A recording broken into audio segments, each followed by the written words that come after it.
সত্যি যাবি না? হ্যাঁ তো, জিহানের পড়া আছে তো। চলো জিহান, রেডি হও তাড়াতাড়ি। না আমি যাবো না। ভালো হয়েছে, তোর যেতে হবে না, তোর যা ইচ্ছা কর, আমার আর ভালো লাগে না।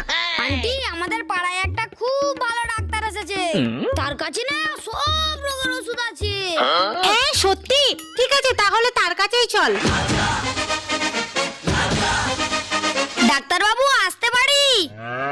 আরে হ্যাঁ, আসুন আসুন, গরু আসছে। হ্যাঁ, কোথায় গরু? আরে আরে, ওসব কথা বাদ দিন, বলুন বলুন, কি সমস্যা? ডাক্তার বাবু, আমার ছেলে না একদমই কথাই শোনে না, কি করা যায় বলুন তো? ও আচ্ছা, দাঁড়ান। এই নিন, এই সূত্র প্রতিদিন রাত্রিবেলা ঘুমানোর পরে এবং সকালবেলা ঘুম থেকে ওঠার আগে 1 চামচ করে খাওয়াবেন। রাত্রে ঘুমানোর পর ওষুধ? আরে এ তো গরুর ডাক্তার রে। আরে আমি দেখছি। ঢের বাবু, আপনি থামুন তো।